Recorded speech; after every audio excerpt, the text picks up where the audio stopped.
Hello everyone, welcome to star city network news. खबर आप तक। तेज नारायण बनेली महाविद्यालय में मनोविज्ञान विभाग एवं सेंटर फॉर रीजनल स्टडीज के संयुक्त तत्वाधान में अंतरराष्ट्रीय सेमिनार का उद्घाटन माननीय कुलपति डॉक्टर संजय चौधरी, प्रतिकुलपति डॉक्टर रमेश कुमार, कुल सचिव doctor Niranjan Prasad Yadav, Indian psychological association के अध्यक्ष प्रोफेसर तारिणी जी सहित सभी आगंतुक अतिथियों ने किया। अतिथियों का स्वागत संभाषण सेमिनार के समन्वयक प्रोफेसर संजय कुमार झा ने किया। अतिथियों को पुष्प गुच्छ एवं अंग वस्त्र से सम्मानित किया गया। सेमिनार के स्मारिका का विमोचन किया गया। सेमिनार का विषय प्रवेश आयोजन सचिव डॉक्टर राजेश कुमार तिवारी ने करवाया। जगन्नाथ यूनिवर्सिटी ढाका बांग्लादेश से आए मुख्य अतिथि प्रोफेसर अशोक साहा गोविंद ने कहा, कोविड-19 के दौरान पर्यावरण पर असर देखा गया। प्रदूषण कम होने के कारण पर्यावरण स्वच्छ हुई है। कोरोना के समय मानसिक स्वास्थ्य व मानसिक स्थिति को संतुलित रखना आवश्यक बताया और परिवार और संबंधी के साथ समय बिताना, सामाजिक संगठन और सामाजिक कार्य एवं जागरूकता से जुड़े रहना भी इससे उबरने के उपाय थे। संक्रमण से अपने और अपने कम्युनिटी को बचा सकते हैं। इसे बचे रहने के लिए अवेयरनेस की जरूरत है। शंघाई विश्वविद्यालय चाइना से डॉक्टर अभिषेक राज, जो कार्यक्रम के विशिष्ट अतिथि थे, उन्होंने कहा कि वातावरण में बहुत सारे रसायन घुले हुए हैं, जिससे सालों से दैनिक जीवन में बहुत सारी व्याधियां उत्पन्न हो रही है। ये रसायन हमारे साथ पदार्थ में विस्तृत होकर ऑक्सीजन रिएक्टिव स्पीसीज उत्पन्न करते हैं, जो इन बीमारियों के कारक हैं। अतः इस सेमिनार के माध्यम से अनुरोध करते हुए अपने वातावरण को संतुलित बनाकर रखने वाले समस्याओं से बचें। मॉस्को से आए डॉक्टर संजय कुमार राजहंस ने कहा कि मानव और पर्यावरण में अन्योन्याश्रित संबंध है। उन्होंने कहा कि पिछले 10 महीने में कोविड-19 के दौरान संप्रभु राष्ट्र के बाह्य ऋण में बेतहाशा वृद्धि हुई है और विश्व अर्थव्यवस्था से मंदी को जोड़ते हुए मानव पर्यावरण के संदर्भ में अपने विचार प्रस्तुत किए। इंडियन साइकोलॉजिकल एसोसिएशन के अध्यक्ष प्रोफेसर तारिणी जी ने बताया कि कोरोना के कारण लोगों के स्वभाव में परिवर्तन आ रहा है। लोगों को मनोवैज्ञानिक रूप से संबलता प्रदान करने की जरूरत है। कुल सचिव डॉक्टर निरंजन प्रसाद यादव ने कहा कि पर्यावरण का सही इस्तेमाल करें, जिससे आने वाली पीढ़ी सुखी हो और सफल हो। पर्यावरण का दोहन बंद हो। क्या पर्यावरण के साथ हम लोग सही बर्ताव कर रहे हैं? आज इस पर गौर करने की जरूरत है। प्रतिकुलपति प्रोफेसर रमेश कुमार ने कहा कि पर्यावरण बहुत ही विशाल चीज है। ईश्वर ने सब कुछ अच्छे से बैलेंस में दिया है। ईश्वर ने प्रकृति भी दी है, पेड़ पौधे दिए हैं, ऑक्सीजन की जरूरत हमें भी है और पेड़ पौधों को भी। आज स्वच्छ पर्यावरण की आवश्यकता है। विश्वविद्यालय स्तर पर पर्यावरण की पढ़ाई होनी चाहिए। अध्यक्ष भाषण देते हुए तिलका मांझी भागलपुर विश्वविद्यालय माननीय कुलपति डॉक्टर संजय कुमार चौधरी जी ने कहा कि कोरोना काल के बाद अब हम जागरूक हो रहे हैं। मानव पर्यावरण का सकारात्मक बात यह होगा कि शिक्षक पर्यावरण शिक्षा पर छात्रों को जागरूक करें, सेमिनार में आए और सीखें तथा अपने छात्रों को शेयर करें। हमें नई शिक्षा नीति 2020 को साकार करने की जरूरत है। कोरोना के समय हमारे पढ़ाई की तकनीक भी बदली है। हम छात्रों को ही ई कंटेंट प्रोवाइड करते हैं। पर्यावरण पर छात्रों को जागरूक करने की जरूरत है। पूरे कार्यक्रम में रिपोर्टर की भूमिका में प्रोफेसर रंजन कुमार सिन्हा थे। धन्यवाद ज्ञापन सेंटर फॉर रीजनल स्टडीज के डायरेक्टर सीपी सिंह ने किया। सारी जानकारी पीआरओ डॉक्टर रविशंकर कुमार चौधरी ने दी।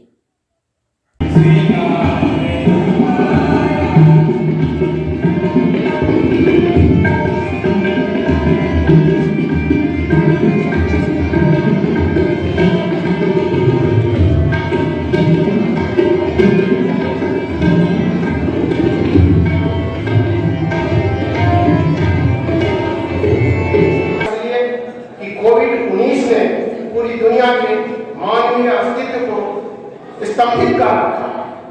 प्रकृति और पर्यावरण में उत्पन्न मानव आज इससे बचने के लिए अपने अपने तरीके से उपक्रम कर रहे हैं। विगत वर्षों से सारा संसार मानो थक सा गया। शिक्षा, व्यवसाय, शासन इत्यादि इससे प्रभावित हुए हैं और अपने विकास की गति में भयानक अवरोध प्रतिबंध महसूस कर रहे हैं। ऐसे में यह विचारणीय हो जाता है कि मानवीय अस्तित्व को के इस संकट का स्थायी समाधान कैसे हो। माननीय विद्वज्जन यह समय पर्यावरण और परिवेश के संकट का है। यह सेमिनार इसलिए भी आवश्यक है कि हम में से हर कोई इस आपदा का जाने अनजाने का शिकार बन चुका है। We are living in an epoch-changing era, a time that can be compared at par with the Great Depression that has happened in 1929. So as you say that pre-World War time, post-World War time, this has been quite akin to that.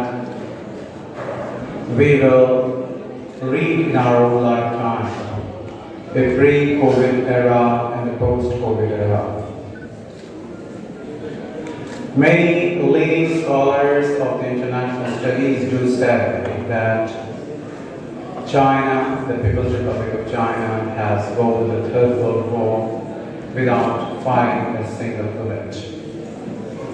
In the very first few weeks of the COVID crisis, the stock market across the world started to tank. And it happened in a particular way that lots and lots of stock were purchased in a steamed manner by the Chinese Sovereign Wealth Fund. That Please, the theme of the topic and theme of the seminar before you. Teachers, participants and students. At the outset, in my opinion, human environment is the interaction between human beings and the environment. As we are aware that environment includes physical, biological, cultural, social and economic factors of the area. It is the relationship of the people with the natural and physical environment around them. Human environment in objects sense exists, but in subjective sense it has to be created yet and hence does not exist. Sir, about 2/3 of the world population is still dominated by poverty, malnutrition, illiteracy and mystery like floods. Theme of this conference, it was the as I'm from biology background, so we know the challenges of and opportunities of ecosystem and ecology. Like ecosystem is environment and living things, how they are communicating together. That's comprised ecosystem. So from coming from my own research, I have felt that there are numerous things which present in our environment. Like for example, I have chosen benzene as a chemical compound. So there are huge number of things which present in our environment which affects our day-to-day life. trying to make policy issues. The preeminent question that was raised was connected with the health policies of different countries. Opportunity of human environment पर चर्चा करने के लिए एकत्रित हुए हैं। सामान्यतः human environment किसी स्थान विशेष में मानव के चारों तरफ स्थल, जल, वायु, मृदा आदि का आवरण जिससे वो घिरा है पर्यावरण कहलाता है। अर्थात पर्यावरण से अभिप्राय आसपास या पास पड़ोस अर्थात हमारे चारों ओर फैले हुए मानव, जंतुओं या पौधों के उस वातावरण एवं परिवेश से है जिससे हम घिरे हुए हैं। मनुष्य हो या अन्य जीव जंतु, सभी पर्यावरण की ही उपज है। उनकी उत्पत्ति, विकास, वर्तमान स्वरूप एवं भावी अस्तित्व सभी पर्यावरण की परिस्थिति पर ही निर्भर है। of human environment, challenges and opportunity of human environment। इसमें है क्या कि अभी के इन्वायरमेंट के बारे में हम लोग जान रहे हैं कितना दूषित होता जा रहा है। तो इस सेमिनार का जो मुख्य टॉपिक है, जो डिस्कस का बिंदु है, वो बिंदु ये है कि मानव के सामने उस इन्वायरमेंट को बनाए रखने के लिए क्या अवसर हैं और क्या चुनौतियां हैं। आप जानते हैं अच्छी तरह से कि जो वातावरण का जो आउटर लेयर है उसी को हम लोग इन्वायरमेंट कहते हैं, वातावरण कहते हैं, वो आए दिन जो है पूरी तरह से प्रदर्शित होता जा रहा है। इस सेमिनार का मुख्य विषय ये है कि मानव का जो वातावरण है, चाहे वो मानव वैज्ञानिक पहलू हो, चाहे वो सोशोलॉजिक पहलू हो, चाहे वो इकोनॉमिक पहलू हो, या अथवा इन्वायरमेंटल पहलू हो या बायोलॉजिकल पहलू हो, ये सारे मुद्दे पर कंप्लीट डिस्कशन करना और एक नई बात को ला के देना, इश्यूज रखना, ताकि how to save the environment और मानव के व्यवहार के द्वारा या मानव के स्वभाव से, मानव के क्रियाकलाप से हम इस वातावरण को कैसे बचा सकते हैं या फिर अच्छा वातावरण कैसे बना सकते हैं, यही मुख्य उद्देश्य है। इसमें इस सेमिनार में भाग लेने वाले देश से और विदेश से आए। विदेश से आए हैं बांग्लादेश के doctor Ashok Shah, university professor, Jagannath university Dhaka के। प्रोफेसर संजय राजहंस जी आए हैं, मॉस्को से आए हैं। एंड प्रोफेसर अभिषेक राज, वो शंघाई यूनिवर्सिटी चाइना से आए हैं। सेमिनार में ट्रेनर के रूप में आए हैं, अटेंड करने के लिए आए हैं। मेन क्या होता है, अटेंड करने के लिए आए हैं। हमने इनको इन्वाइट किया and they come and participated and aware the ideology of the seminar before the audience. Local में सब टीचर्स हैं इसमें या छात्र छात्राएं? सारे लोग हैं इसमें, सबको लिबर्टी है, टीचर्स को, स्टूडेंट को, रिसर्च स्कॉलर को, इवेंट की प्रोफेशनल्स को, सारे लोग आ सकते हैं और सारे लोग हम लोगों ने बुलाया भी है। एक इंटरनेशनल समारोह केंद्रीय कॉलेज के इस प्रशांत पर चैलेंज के रूप में हमें लेना चाहिए। उसमें उपस्थित हमारे अतिथिगण, प्रो वाइस चांसलर का, सामने बैठे हमारे विश्वविद्यालय के पदाधिकारी, प्रोफेसर्स, पीजी हेड और मीडिया के एक्टिव बंधुओं, ये चर्चा है challenges and opportunities of human environment। ये सिर्फ साइकोलॉजिकली नहीं, if you will think for psychology, आप देखेंगे कि बिहेवियर की बात हो, फिजिक्स देखेंगे तो आपको फिजिकल सिग्निफिकेंस के बारे में और physical attitude of the materials के बारे में पता लगेगा। केमिस्ट्री देखेंगे तो सर्टेन रिएक्शंस के चलते क्या मेटल पर इफेक्ट पड़ता है वो देखेंगे। बॉटनी देखेंगे तो उनके रिसर्च लैब में क्या एनवायरनमेंट पड़ता है। लेकिन अल्टीमेटली यहाँ पर एक वर्ड है human environment. The meaning is that कि मनुष्य पर चेंज करता हुआ एनवायरनमेंट का क्या प्रभाव पड़ता है। सिंपल एक ही वर्ड है, ऐसा मैं समझता हूँ। अब है ये क्यों हमारे साइकोलॉजी डिपार्टमेंट के एचओडी ने ऐसा टाइटल बनाया, तो उन्होंने लगता है सीख लिया होगा कि जब हम नॉर्मल स्टडी में थे, फर्स्ट पॉइंट लॉकडाउन हुआ, सेकंड पॉइंट, और थर्ड पॉइंट जब हम लोग रीस्टार्ट कर रहे हैं अपने नॉर्मल लाइफ, तो इस तीनों को अगर हम एसेस करें तो जब हम नॉर्मल थे तो एक रूटीन था, गतिशीलता थी, चल रहे थे। अचानक लॉकडाउन होने के बाद आपने पाया होगा या टीवी पर देखा होगा कि एनवायरनमेंट का अनुकूल और प्रतिकूल प्रभाव केवल मनुष्य पर ही नहीं, अन्य जीवों को पड़ा। आप देखते होइएगा जंगली जानवर जंगल से निकल के सड़क की ओर आ गए। लॉकडाउन के में कोविड-19 के डर से लोग घर में छिपे हुए हैं। तो ये एनवायरनमेंट में आप कैसा अपॉर्चुनिटी आप खोजते हैं, कैसा एटीट्यूड रखते हैं, उसका अल्टरनेटिव जैसे ऑनलाइन स्टडी होने लगा। आपका वेबिनार्स होने लगा।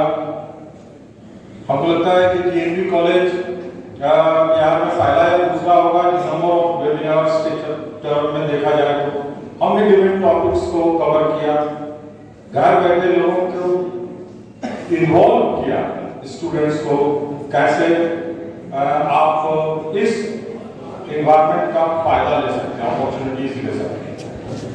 एंड अपॉर्चुनिटी की बात है तो मुझको याद है कि बिहार यूनिवर्सिटी में जिस कॉलेज में मैं था वहाँ से environmental science 3 degree course in environmental science के लिए हमें, और जिसका जोल्ट आज से स्टार्ट हुआ, तो आपको ये नहीं भूलना है कि ये कंटेंट आपको नहीं देना है। यानी आप रेगुलर क्लास एमके सिन्हा साहब लेंगे तो एमके सिन्हा साहब कुछ ई कंटेंट भी देंगे। ये एक मल्टी एजुकेशनल सिस्टम का ब्रेकडाउन हुआ। मैं मानता हूं कि ह्यूमन एनवायरनमेंट का ये पॉजिटिव चीज है।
प्रकाश का द्योतक है और प्रकाश ज्ञान का। ज्ञान की देवी मां सरस्वती के प्रति श्रद्धा तथा अज्ञानता की ओर ले जाने का प्रतीक है दीपक। शुभम करोति कल्याणम आरोग्यम सुख संपदाम द्वेष बुद्धि विनाशाय आत्मज्योति नमोस्तुते। The kindling lamp that is the glow details the truth, honesty, knowledge and courage. The glow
and psychosocial intervention during COVID-19. As you see, our title of this seminar is Challenges and Opportunities of Human Development. It's a very relevant topic. particularly during the COVID-19. As all of you know that we have a lot of bindings to get together like a conference like this. This is the first time I heard that in India there is a conference will be during this COVID time. So I thought this will be the very good topic to be discussed here. So COVID-19 has currently affected over 200 countries. Containment measures, including lockdown employed in various countries, have led to drastic changes in the day-to-day lives of the people. Research journal जो UGC के अध्यक्ष में है, Indian journal of psychology, वो पिछले 90 साल से छप रहा है, जिसके कर्ता धर्ता जितेंद्र मोहन हैं। हमें जब मैं इंडियन साइंस कांग्रेस से जुड़ा था, वहाँ पर जो sexual anthropological and behaviour science system है, संकाय है, उसके अध्यक्ष की जब उन्हें जिम्मेदारी दी गई थी, तो लोगों ने बताया कि देश की जो सबसे पुरानी संस्था है, उसकी जिम्मेदारी आप लीजिए।